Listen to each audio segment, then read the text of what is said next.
Good afternoon, ladies and gentlemen. I'm going to present the results of our study entitled Factors Involved in Prolapse Recurrence 1 year after anterior vaginal repair, which was performed in 2 public health hospitals in Spain. I have nothing to disclose here, and I have attended to the meeting sponsored by Pierre Fabre. Anterior colporrhaphy is the surgery with the highest recurrence rates among traditional pelvic floor reconstructive surgeries, but the specific factors involved in this recurrence are not well established yet. A recent systematic review, including a large number of different prolapse surgeries, has pointed out that levator, avulsion, prolapse stage, and family history of prolapse are significant risk factors for prolapse recurrence. The aim of this study was to identify which demographic or clinical factors were associated with prolapse recurrence in the anterior compartment 1 year after anterior vaginal repair. Our study hypothesis was that major defects in pelvic floor support structures before surgery are associated with higher recurrence rate. This was a prospective multicenter study that included women with symptomatic anterior compartment prolapse that were scheduled for surgery in the pelvic floor units of 2 different hospitals between May 2015 and September 2017. Those women who finally did not have surgery were excluded. Other exclusion criteria were prior post-surgery, the use of messaging post-surgery, or patients who were unable to complete questionnaires. Pelvic organ prolapse was described according to the pelvic organ prolapse quantification system.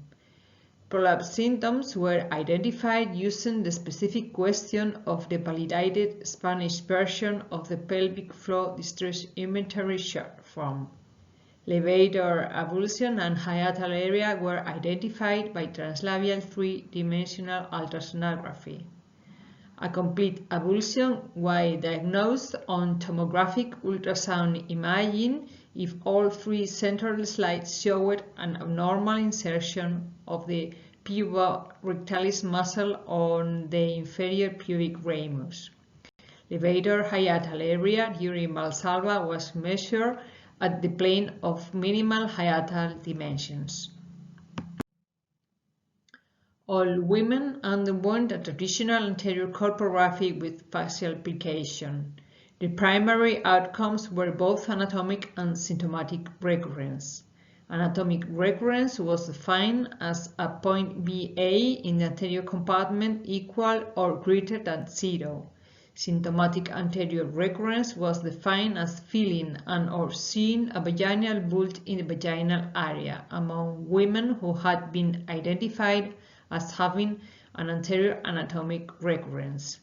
Women who had been retreated both with Becerro or surgery for recurrent prolapse were considered to have experienced both anatomic and symptomatic recurrence. We recruited 455 patients, and 1 year after surgery, the 97.1% attended the follow-up visit. In 3 cases, ultrasound data were not available, and the remaining 439 formed study group. Mean age was 73 and mean body mass index was 29.7. The surgery was performed only in the anterior compartment in 185, in 2 compartments in 103, and in 3 compartments in the remaining 51. Avulsion was present in 185, and hiatal area more than 25 was identified in 150. 1 year after surgery, anatomical recurrence was identified in 126 patients and symptomatic recurrence in 21. The risk factors for anatomic and symptomatic recurrence in the univariate analysis was POP-Q stage more than 2, levator avulsion, hiatal area more than 25, and age more than 60 only for anatomic recurrence.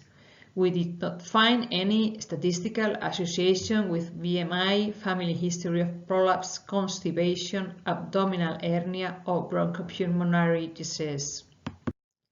Here are the results of the multivariate analysis, and as we can see, the risk factors independently associated with anatomic recurrence were age over 60, POP-Q stage 3 and 4, levator avulsion, and enlarged hiatal area. For symptomatic recurrence, we identified an independent association with POP-Q stage 3, levator avulsion, and enlarged hiatal area. These results suggest that anatomic recurrence of anterior compartment prolapse after anterior vaginal repair is high, while symptomatic recurrence occurs less frequently. In this study, we have identified 3 independent risk factors for both anatomic and symptomatic anterior prolapse recurrence.